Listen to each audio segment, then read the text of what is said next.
Assalamualaikum warahmatullahi wabarakatuh. Halo anak-anak bapak semua, gimana kabarnya nak? Bapak berharap semuanya baik-baik saja. Baiklah anak-anak bapak semua, sebelum belajar marilah kita berdoa sejenak. Berdoa mulai.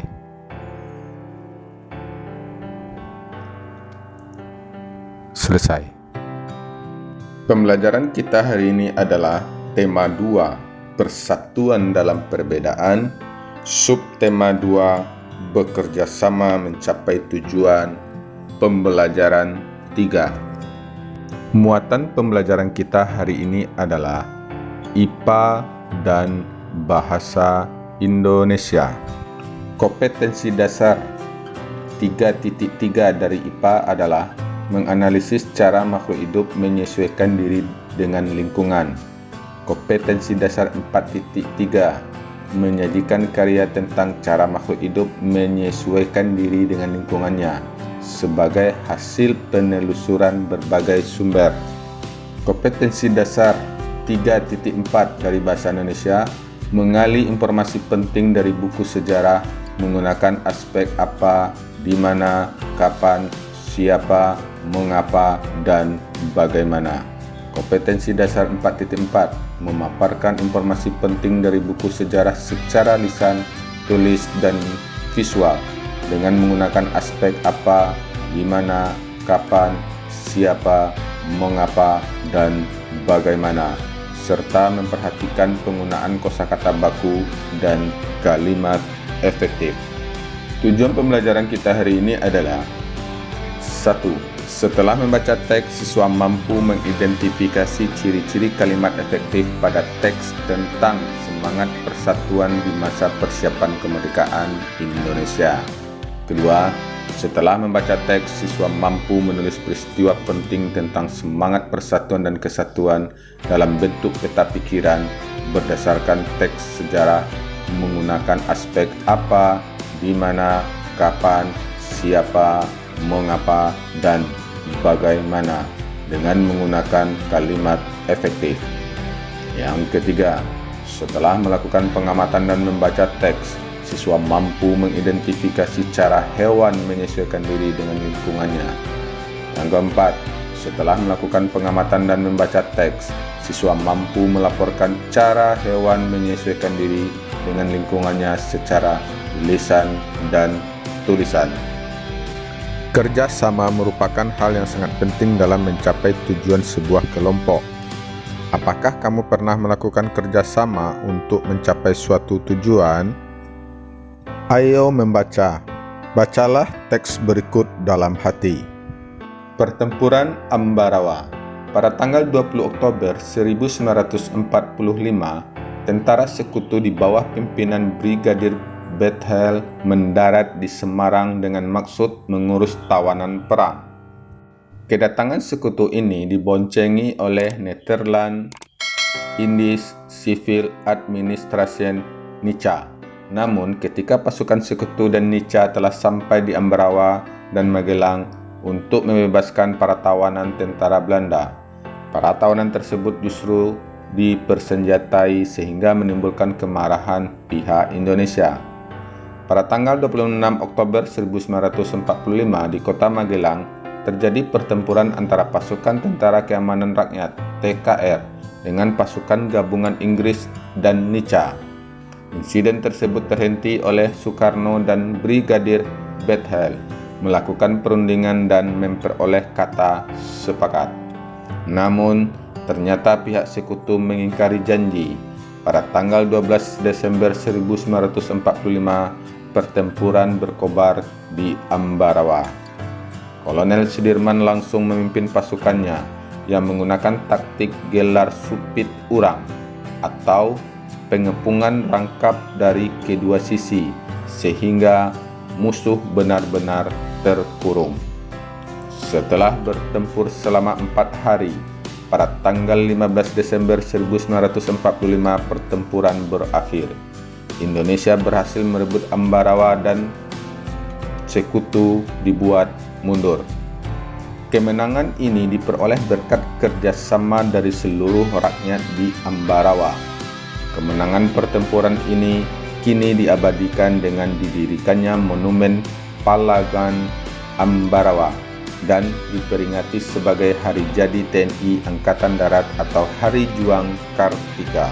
Setelah membaca teks di atas, lengkapi peta pikiran berikut dengan menggunakan kalimat efektif. Apa, mengapa, siapa, bagaimana, kapan, di mana pada teks pertempuran Ambarawa. Pertempuran Ambarawa merupakan salah satu pertempuran yang sangat bersejarah dalam upaya mempertahankan kemerdekaan Indonesia. Tentunya pertempuran tersebut memiliki makna sejarah bagi seluruh rakyat Indonesia. Ayo berdiskusi. Baca kembali teks pertempuran Ambarawa dan peta pikiran yang sudah kamu buat. Kemudian jawab pertanyaan berikut pada kolom di bawah ini. Tahukah kamu bahwa beberapa hewan juga menggunakan prinsip kerjasama, persatuan, dan taktik agar dapat menyesuaikan diri dengan lingkungannya?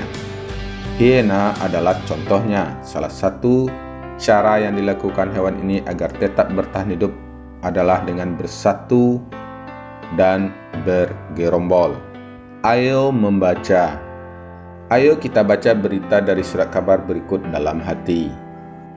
Hiena adalah hewan paling pintar di dunia. Apabila ada tanggapan bahwa simpase, anjing, atau lumba-lumba adalah hewan terpintar saat ini, mungkin pernyataan tersebut betul, namun kurang tepat. Menurut penelitian, hewan terpintar di muka bumi adalah hiena. Dr. Sarah Benson Amran dari University of St. Andrews mengatakan bahwa hiena adalah hewan terpintar karena binatang tersebut dapat mengatasi masalah secara naluri dan juga dapat berhitung. Dalam penelitiannya, Sarah berhasil menyimpulkan bahwa tingkat kepintaran seekor hewan ditentukan dari cara mengatasi masalah. Hiena mempunyai strata sosial lebih tinggi dari jenis lainnya dan dapat mempertahankan wilayahnya dengan cara memanggil rekan mereka. Hiena akan mengusir hewan lain yang masuk ke wilayahnya dengan cara bergerombol. Hewan ini dapat menghitung jumlah penyusup di wilayahnya dan memperkirakan berapa rekan yang harus hadir untuk mengusirnya. Hiena mempelajari cara untuk mengatasi masalah dari kesalahan dan percobaan. Hal ini seperti yang dilakukan manusia ketika menghadapi masalah. Ungkap Sarah seperti yang dikutip Telegraph 09/09. Dia juga menjelaskan bahwa walaupun banyak hewan lain yang melakukan metode seperti yang dilakukan hiena, namun hewan ini lebih cepat dalam melakukannya. Hiena lebih kreatif daripada hewan lainnya, lanjut Sarah. Mungkin di kemudian hari, karena dikatakan lebih pintar, maka NASA dapat menggunakan hiena sebagai penelitian ke luar angkasa. Selama ini, NASA hanya menggunakan simpase dan beberapa hewan kecil lainnya untuk hal tersebut. Nah, sekarang silakan Ananda jawab pertanyaan di bawah ini dengan benar. Jawabanmu silakan dimasukkan ke dalam kolom berikut. Kamu sudah mengetahui bagaimana hiena mempertahankan diri. Sekarang kita akan mencari tahu bagaimana cara hewan lain beradaptasi. Perhatikan gambar dan baca teksnya. Kamuflase. Hewan ini menyesuaikan diri dengan kondisi tempat yang sesuai dengan tubuhnya. Misalnya belalang, daun, dan belalang sembah. Belalang sering hinggap pada daun untuk menyesuaikan warna dan bentuk tubuhnya. Mimikri. Bunglon menyesuaikan diri dengan mengubah warna kulitnya sesuai dengan tempatnya berada. Misalnya ketika bunglon berada di batang kayu, warna kulitnya berubah dari hijau menjadi kecoklatan dan kehitaman atau sebaliknya. Perubahan warna ini membuat bunglon mampu membaur dengan lingkungan. Autotomi, melepas bagian tubuh. Untuk melindungi dirinya, cecak dan kadal melepaskan ekornya. Cara ini disebut autotomi. Ekor yang telah putus akan tumbuh lagi seperti semula. Cara hewan beradaptasi terhadap kondisi lingkungan berbeda dan melindungi diri dari pemangsa. Cara hewan beradaptasi pada kondisi lingkungan tertentu. Unta merupakan salah satu hewan yang hidup di daerah gurun yang panas dan kering. Punuk berisi cadangan lemak yang dapat dipecah menjadi energi. Ikan buntal memiliki kemampuan mengembangkan tubuh untuk perlindungan diri. Selain itu, ikan ini juga memiliki duri-duri yang beracun pada tubuhnya untuk melindungi diri dari pemangsa. Beruang kutub hidup di kutub. Beruang kutub melakukan beberapa penyesuaian, yaitu rambut putih sebagai kamuflase agar tidak mudah terlihat oleh pemburu, dan lapisan lemak di bawah kulit untuk bertahan di suhu dingin. Nah, sekarang ayo cari tahu bagaimana hewan berikut menyesuaikan diri pada tabel di bawah ini. Cumi-cumi, walang sangit, dan siput. Dan tuliskan kesimpulanmu tentang cara hewan beradaptasi pada diagram berikut ini. Demikianlah pembelajaran kita hari ini, semoga bermanfaat. Bapak sudahi dengan wassalamualaikum warahmatullahi wabarakatuh.